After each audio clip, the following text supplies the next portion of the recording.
Assalamualaikum warahmatullahi wabarakatuh. Apa kabar Bang None semuanya? Sehat-sehat selalu ya. Alhamdulillah ketemu lagi sama Jiben Bang Ben. Jiben mau nerusin lagi nih baca tentang buku Babe Benyamin S. Di buku biografinya Muka Kampung Rezeki Kota. Ya, lanjut aja biar nggak panjang lebar. Langsung Jiben baca di bab Babe Benyamin S. Anak Kali. Ben pernah tinggal di Senayan, Tebet, dan Pondok Labu. Tapi masa kecilnya dihabiskan di Kampung Utan Panjang, Kemayoran. Di dekat rumahnya terdapat sebuah sungai yang mengalir air jernih. Dulunya di sungai ini terdapat banyak undakan dan landasan untuk mencuci. Landasan ini terbuat dari batu-batu kali yang disusun.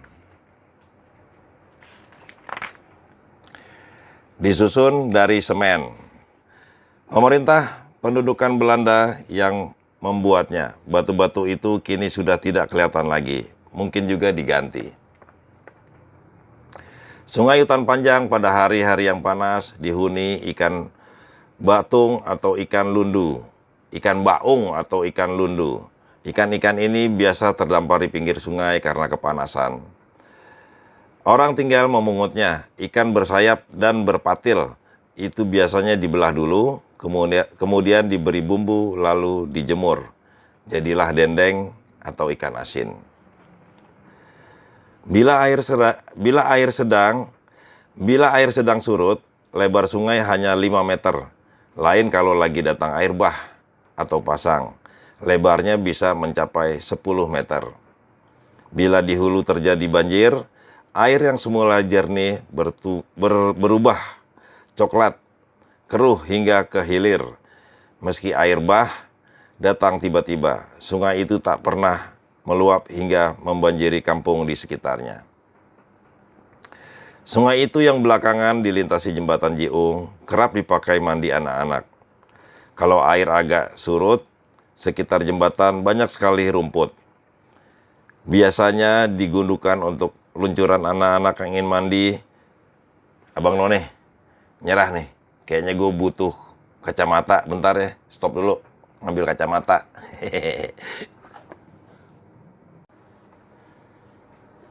Nah, pakai kacamata lebih jelas. Nggak bisa bohong emang kalau umur ya. Jiben lanjut ah. Sungai Utan Panjang pada hari-hari yang panas dihuni ikan baung atau ikan lundu. Ikan-ikan ini biasa terdampar di pinggir sungai karena kepanasan. Orang tinggal memungutnya. Ikan bersayap dan berpatil itu biasanya dibelah dulu. Kemudian diberi bumbu lalu dijemur. Jadilah dendeng atau ikan asin.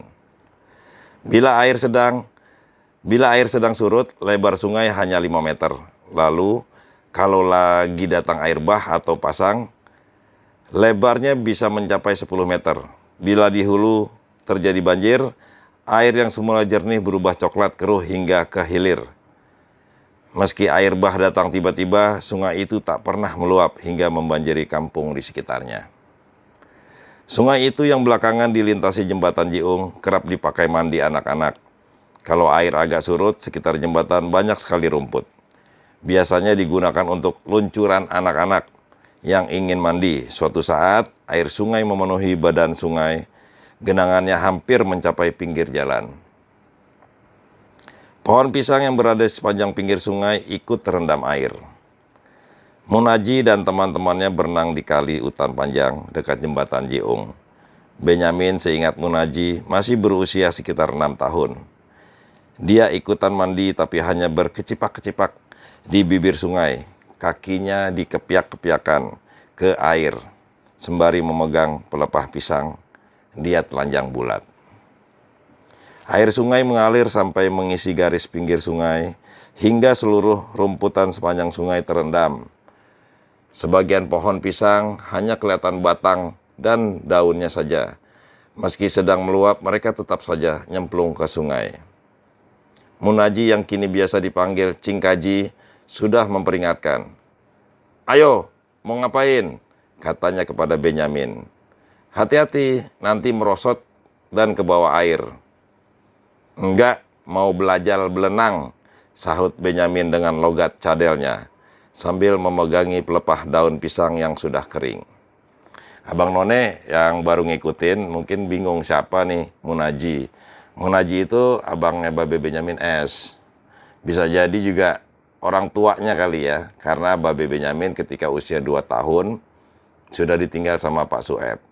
Sudah meninggal. Nah, Babe Benyamin deket tuh sama Pak Munaji, atau kita manggilnya Cing Kaji, dan juga Cingdi, ada Pak Saidi. Ini 2 kakaknya yang terdekat dari 8 bersaudara. Anak-anak lain larut dan asik bermain berkecipak air. Sesekali melompat dari atas jembatan Jiung. Bila ada perempuan atau ibu-ibu lewat, mereka loncat tinggi-tinggi hingga air muncrat kemana-mana. Girang sekali mereka, sekiranya loncatan itu membuat orang lain kaget. Anak-anak tambah girang, bukan kepalang. Mereka tak sadar di seberang sungai, Muhammad Nur, abang Benyamin yang tertua, mengawasi kelakuan mereka, termasuk si kecil Benyamin yang tak gape berenang. Tak luput dari perhatiannya. Tak gape itu nggak bisa berenang. Benyamin terus berkecipak dengan air, tubuhnya yang gendut menggelayuti dedaunan kering yang nyembul di atas air. Mungkin dedaunan itu tak kuat lagi menahan beban berat. Lama-lama tak kuat dayanya ambrol juga. Akibatnya fatal.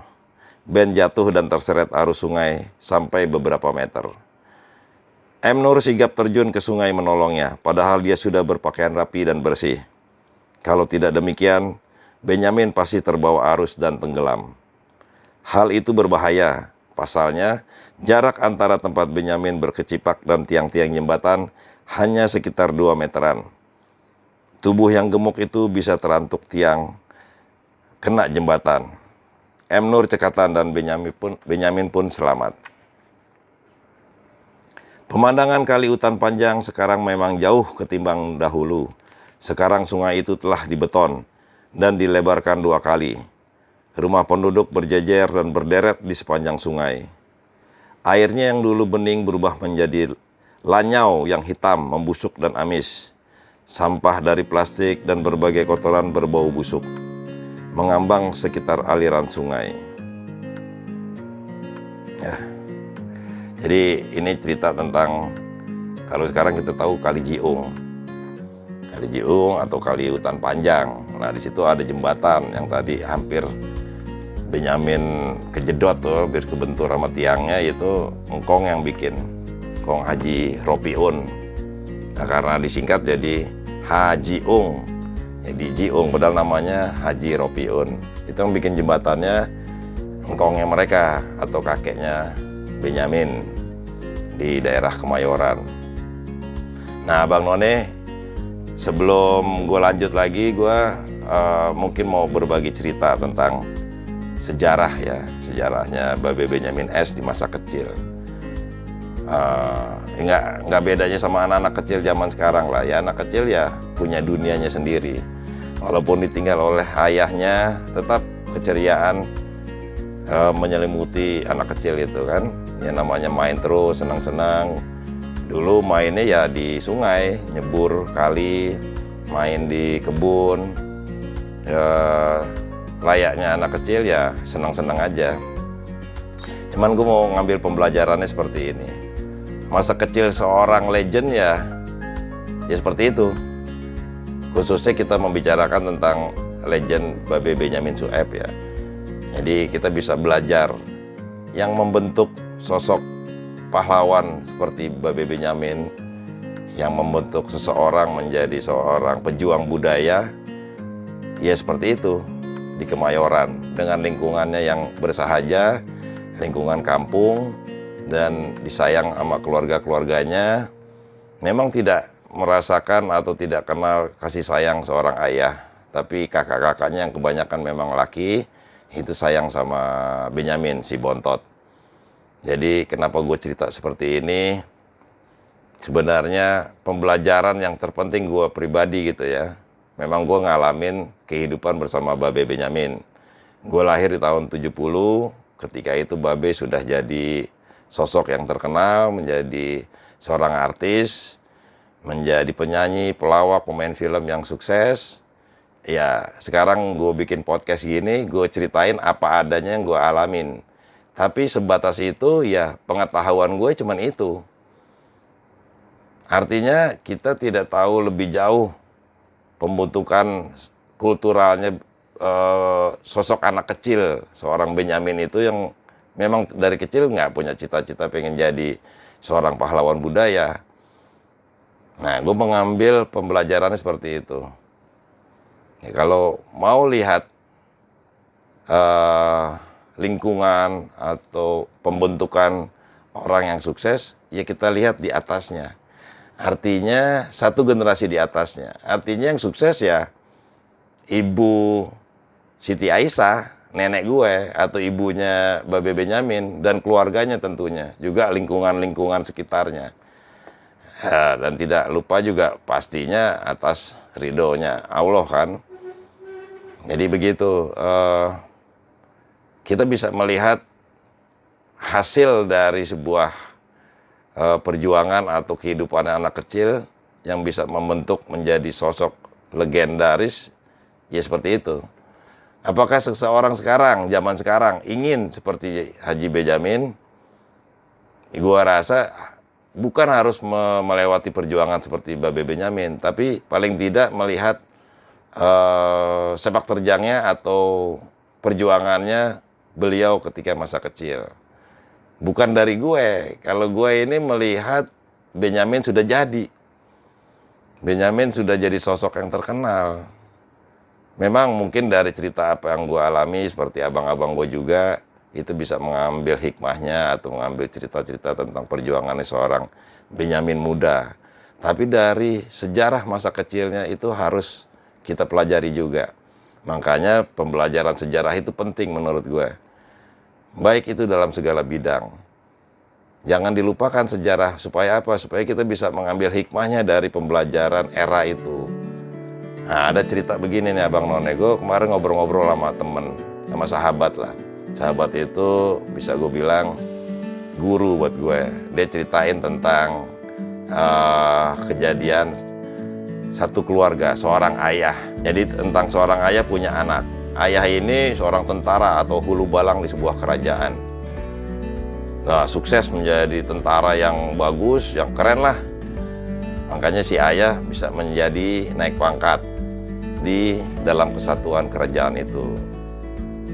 Nah, anaknya juga mengikuti jejak ayahnya nih. Tapi ternyata karir anaknya lebih jauh dibandingkan sang ayah.